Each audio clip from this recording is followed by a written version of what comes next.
UK खास तौर पर बहुत ही ज़बरदस्त तरीके नाल वीज़े इशू पे करना है। तुसी तक सकते हो कि त्रीए ते चौथे धड़े असां वीज़ा आ रहे हैं यूके ना। पब्लिक ना रुझान है वे वलायत इंजीनियरिंग तालीम हासिल करने। 250 पाउंड ना स्कॉलरशिप जेड़ा कि तुसी उत्थे वैने वैसो ते तुसां इन कैश यूनिवर्सिटी तुसां ने अकाउंट च पा छोड़ तुसां नी फ्री कंसल्टेंसी है, तुसां फ्री इंग्लिश लैंग्वेज टेस्ट की ट्रेनिंग मिलसी, आइल्स और पीटी तुसां रिक्वायर्ड नहीं है। गला करसा खरिया साफ सचिया ते सुचिया अस्सलाम वालेकुम जनाब जी, की हाल है? ठीक हो? राजी फाजी हो? रब ताला नी करम नवाजी कि बारिश होई है ते बीमारियां जड़ियां होसन खत्म होवन और कमेंट में तुसी आमीन लिख दो। अल्लाह ताला रहमत नी बारिश बरसावे, आमीन सुम आमीन। माशाल्लाह जी, अगर वेखा जुले पाकिस्तान नी हिस्ट्री विच असन जेड़े लीडर हैं कायदे आज़म मोहम्मद अली जना अल्लामा इकबाल वो भी आला तालीम हासिल करने वलायत विच गए हैं ते माशाल्लाह उन्हें पाकिस्तान ना नाम रोशन किया और अपना एक मकाम बढ़ाया है। तो पाकिस्तान में अज भी टैलेंट की कमी कोई भी नहीं है कि पाकिस्तान में तालीम हासिल करने तो बाद आला तालीम हासिल करने अज भी दुनिया जी है वलायत में नहीं पैनी है।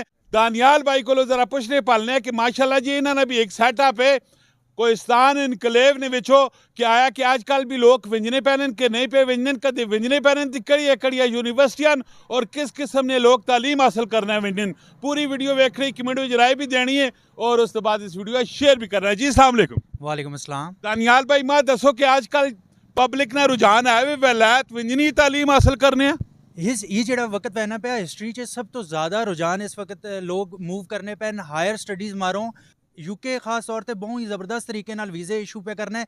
तुसी तक सकते हो कि त्रीए ते चौथे धड़े असां वीज़ा आ रहे हैं यूके ना, स्टूडेंट वीज़ा।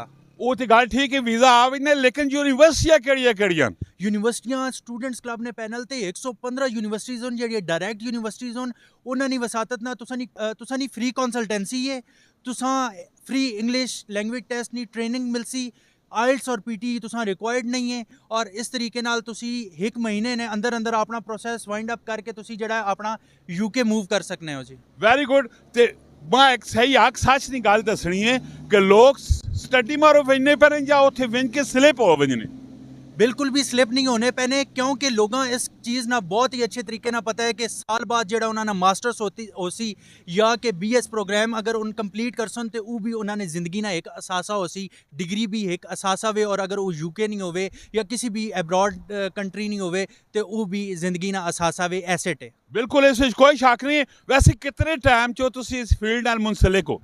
असी तकरीबन जो है वो 1.5 साल तो ज़्यादा हो गए इस फील्ड नाल मुंसलिक हाँ, लेकिन असा ना क्वालिटी टाइम गुजरा है क्योंकि असी ब्रिटिश काउंसिल सर्टिफाइड काउंसलर्स हाँ, असी अप टू डेटेड हाँ और यूनिवर्सिटी ने डायरैक्ट रिप्रेजेंटेटिव्स हाँ पाकिस्तान चे ते मौका इस गला ना सुनहरी है इन्होंने लोगों मारे क्योंकि असी वाक एंड से आके बैठे पे हैं जी। वेरी गुड, बेहतरीन हो गया। इस दौरान विचो तुसा कितने बच्चा ने एडमिशन कराया और उस तो बाद कितने केस तुसा ने सक्सेस होए और आज कितने बच्चे तुसा ने ऑलरेडी उत्थे स्टडी हासिल पे करने?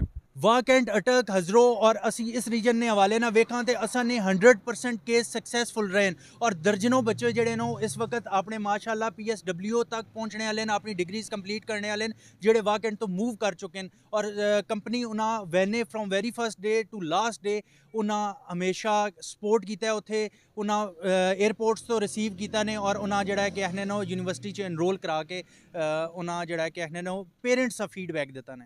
बिल्कुल ठीक हो गया। मां तुसी दसो कि जेड़े बच्चे यूनिवर्सिटी दियां फीसां शीसां होनियां जो मामलात होने तुसा नी जेबे विच पाने पैने या यूनिवर्सिटी ने अकाउंट विच पाने? Throughout the case, we have no transaction with our students. We are transaction less process holders के असाना कोई तुसा नाल ट्रांजैक्शन नहीं है। तुसा जो कुछ भी करना है यूनिवर्सिटियां पे करना ने, जो कुछ भी करना ने वो एम्बेसियां पे करना ने, असा नहीं तुसा नाल कोई ट्रांजैक्शन नहीं है। तुसा की फायदा होना है? असी यूनिवर्सिटीज़ ने डायरैक्ट रिप्रेजेंटेटिव हाँ, असा ने थ्रू बच्चे वंजन या ना बचन असा ने ऑफिसर्स यूनिवर्सिटीज़ सपोर्ट असा यूनिवर्सिटी करनी है। अच्छा, यानी कि तुसी ऑलरेडी यूनिवर्सिटी नाल ऑलरेडी मामलात तुसा ने होने तुसा जो भी बेनिफिट्स मिलने जो भी सिलसिला होना है उतो मिलने यूनिवर्सिटीज़ नहीं रिप्रेजेंटेटिव ये यूनिवर्सिटीज़ नहीं ऑफिसर्स हैं। अच्छा, ये दफ्तर भी यानी कि यूनिवर्सिटी आई ने। माशाल्लाह जी, अगर तुसी दानियाल भाई को केस कराया वे या नहीं कराया वे या तुसी इन्हां ने मामलात तय करके अगे गए पे हो तो कमेंट में तुसा लाजमी दसना है। लास्ट में दानियाल भाई कोई मैसेज कोई पैगाम देना चाहो? सब तो बड़ा पैगाम और खुशखबरी ये है कि 22 तारीख परसों सैटरडे हाँ ਇੱਥੇ ਇਨ ਹਾਊਸ ਐਕਸਪੋ ਅਸੀਂ ਕਰਾਣੇ ਪਏ ਹਾਂ ਜਿਸ 'ਚ ਤੁਸੀਂ ਫ੍ਰੀ ਕੰਸਲਟੈਂਸੀ ਮਿਲਸੀ 250 ਪਾਉਂਡ ਨਾਲ ਸਕਾਲਰਸ਼ਿਪ ਜਿਹੜਾ ਕਿ ਤੁਸੀਂ ਉੱਥੇ ਵੈਨੇ ਵੈਸੋ ਤੇ ਤੁਸੀਂ ਇਨ ਕੈਸ਼ ਯੂਨੀਵਰਸਿਟੀ ਤੁਸੀਂ ਨੇ ਅਕਾਊਂਟ 'ਚ ਪਾ ਛੋੜ ਸੀ 160 ਯੂਨੀਵਰਸਿਟੀਜ਼ ਮੁਲਕ ਭਰ ਤੋਂ ਇਹ ਗਏ ਜਿਨ੍ਹਾਂ ਨਾਲ ਕੋਈ ਇੰਗਲਿਸ਼ ਲੈਂਗੁਏਜ ਟੈਸਟ ਰਿਕੁਆਇਰਡ ਹੀ ਨਹੀਂ ਹੈ ਤੁਸੀਂ ਬ੍ਰਿਟਿਸ਼ ਕਾਉਂਸਲ ਸਰਟੀਫਾਈਡ ਕਾਉਂਸਲਿੰਗ ਮਿਲਸੀ ਔਰ ਤੁਸੀਂ ਆਪਣੇ ਪੇਰੈਂਟਸ ਨਾਲ ਆਓ ਤੁਸੀਂ ਔਨ ਸਪॉट ਆਫਰ ਲੈਟਰ ਮਿਲਸੀ ਇਨਸ਼ਾਅੱਲਾ ਤੁਸੀਂ ਜ਼ਰੂਰ 22 ਤਾਰੀਖ 12 ਵਜੇ ਤੋਂ ਕਿਨ ਕੇ ਸ਼ਾਮੀ 7 ਵਜੇ ਤੱਕ ਤੁਸੀਂ ਅਸਾਂ ਆਫਿਸ ਕੋਸਤਾਨ ਇਨਕਲੇਵ 'ਚ H. ਹਾਈਟਸ 3rd ਫਲੋਰ ਤੇ ਤੁਸੀਂ ਆਓ ਤੁਸੀਂ ਲਿਫਟ ਤੋਂ ਉੱਤੇ ਆ ਰਹੇ ਸੋ ਤੁਸੀਂ ਪੇਰੈਂਟਸ ਆ ਰਹੇ ਸੋ ਤੁਸੀਂ ਉਸੇ ਵੇਲੇ ਆਫਰ ਲੈਟਰ ਦੇਸਾਂ ਆਪਣੇ ਐਜੂਕੇਸ਼ਨਲ ਡਾਕੂਮੈਂਟਸ PDF 'ਚ ਨਾਲ ਆਣੇ ਹੋ ਪਾਸਪੋਰਟ ਤੁਸੀਂ PDF 'ਚ ਨਾਲ ਆਣੇ ਹੋ ਤੇ ਉਸੇ ਵੇਲੇ ਆਪਣਾ ਪੂਰਾ ਰੋਡ ਮੈਪ ਕਿਨ ਕੇ ਅਸਾਂ ਕੋ ਵੰਜਿਓ ਜੀ ਇਨਸ਼ਾਅੱਲਾ ਵੈਰੀ ਗੁੱਡ ਵੈਸੇ ਕੋਈ ਤੁਸੀਂ ਨਾਲ ਮੋਬਾਈਲ ਜਾਂ WhatsApp 'ਚ ਰਾਬਤਾ ਕਰਨਾ ਚਾਹੋ ਤਾਂ ਤੁਸੀਂ ਕੰਟੈਕਟ ਨੰਬਰ ਕੀ ਵੀ ਮੰਡਾ ਕੰਟੈਕਟ ਨੰਬਰ ਹੈ 0302 522189 माशाल्लाह जी नंबर भी तुसा को आ गया लाजमी हर चीज़ा वा स्टडी करनी है अपनी गारंटी और श्योरिटी नहीं होती तुसा राब्ता करना है मिलने अगली वीडियो जो अपना बहुत सारा ख्याल रखियो फी अमान अल्लाह पाकिस्तान जिंदाबाद।